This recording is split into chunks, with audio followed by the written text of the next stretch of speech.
bonjour, bonjour, j'espère que vous allez bien. Alors aujourd'hui, ce sera une guidance pour les flammes jumelles qui ont besoin d'entendre toutes ces choses.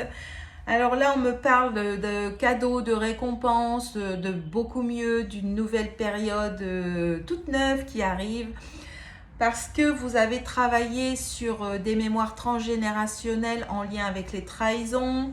Alors les trahisons, c'est de toutes sortes, hein. Il y a les infidélités bien sûr, mais il y a des trahisons, des mensonges, voilà, il y a toutes sortes de trahisons et c'était des trahisons transgénérationnelles qui se répercutaient à chaque vie et à chaque membre de la famille, de chaque lignée, etc. jusqu'à aujourd'hui.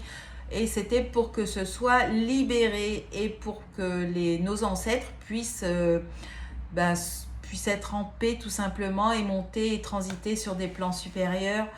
Voilà. Alors là, on me parlait quand même que c'est bien des infidélités au niveau du couple. C'était bien des infidélités, des trahisons au niveau du couple, que c'était finalement des accidents pour faire comprendre aux personnes qu'il y avait quelque chose dans la lignée qu'il fallait que ce soit libéré pour que ça s'arrête en fait, voilà, tout simplement. Et là apparemment tout a été bien correctement libéré, on est en train de travailler dessus dans les plans célestes aussi.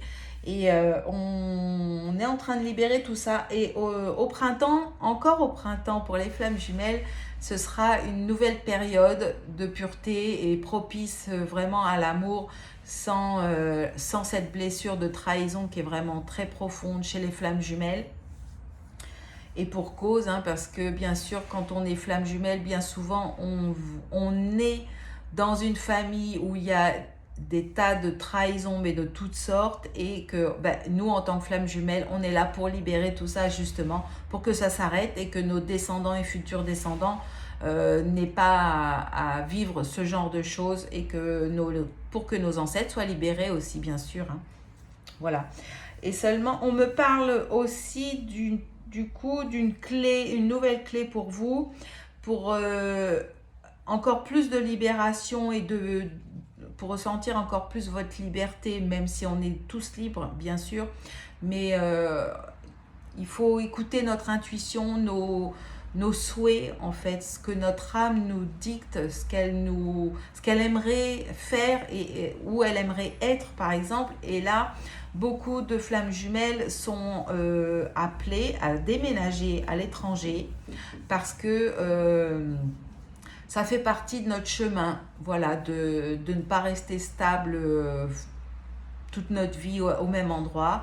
Parce que quand on fusionne, quand on se réunit, on fusionne et qu'on se libère de tous nos chagrins à nous, nos blessures, etc.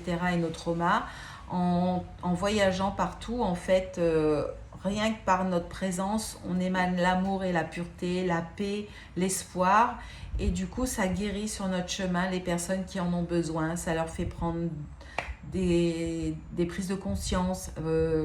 Enfin voilà, ça les aide énormément. Donc pour toutes les personnes qui ont cette idée de déménager et qui se posent la question, est-ce que c'est le bon moment? Est-ce qu'il faut le faire? Est-ce que c'est pas impossible de le faire? Eh bien écoutez, on vous dit que c'est une des clés pour vous. Donc, si vous souhaitez déménager, eh bien déménagez, ne vous posez plus de questions. Ayez la foi que tout va bien se passer pour vous. Et même si vous n'avez pas les moyens financiers en ce moment, croyez bien que quand vous enclenchez quelque chose, l'univers, si c'est bon pour vous, il vous mettra toujours l'argent nécessaire pour pouvoir accéder à votre rêve, à ce qui vous fait plaisir, à ce qui vous met en joie et à ce qui est prévu selon les plans divins. Voilà. Alors n'ayez pas peur ou surpassez vos peurs parce que quand on a peur de quelque chose, et bien souvent derrière, je peux vous dire que c'est le bonheur. Alors profitez-en. Voilà. Donc si vous avez besoin d'aide, par exemple, j'ai canalisé de nouveaux soins divins pour aider les flammes jumelles à se libérer de tout ce qui nous empoisonne la vie, on va dire comme ça, et pour aider à la fusion. Alors prenez rendez-vous en MP avec moi ou si vous souhaitez des renseignements des renseignements, n'hésitez pas. Je répondrai avec grand plaisir. Voilà, je vous souhaite une très belle journée et gardez espoir parce que franchement, la roue tourne, hein. Voilà, merci, au revoir.